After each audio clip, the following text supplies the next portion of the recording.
18 people dead. The number that is now confirmed is indeed expected to rise. Now, the other thing that happened yesterday in Kremenchuk is, of course, that there were air raid sirens right before the attack, and therefore many people managed to go to a bomb shelter close by, and this is something that saved and helped so many of them. Casualties could have been a lot worse then. Absolutely. Now, of course, Zelensky condemned this attack, calling it one of the most defiant terrorist attacks in the European history. We've heard wide condemnation from the G7 countries, and there were two different messages coming from Russia, from Moscow. Now, in the immediate hours following the strike, Russian state media and some officials in Moscow said, quote, that this was a Bucha-styled planned Ukraine provocation staged to accuse Moscow of war crimes.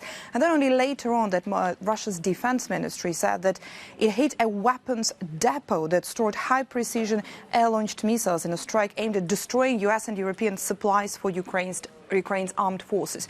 It was not only Kremenchuk that was hit yesterday so badly. There was also Kharkiv. We've seen civilians being hit in Lysychansk. There we saw civilians were collecting water from a water tank when at least 8 people died and 21 got wounded. Now, what's behind that? This is something that Kyiv authorities are calling a campaign of missile terror. And this happened again today, this afternoon. A big city of Dnipro in central Ukraine was shelled. Now, they struck a car repair shop. According to the local authorities, there were 6 missiles, out of them 3 got intercepted.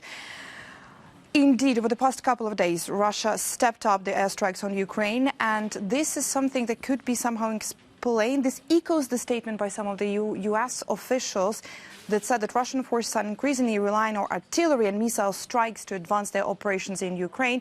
The Institute for the Study of War also points out that they continue to burn through their supply of high-precision weaponry.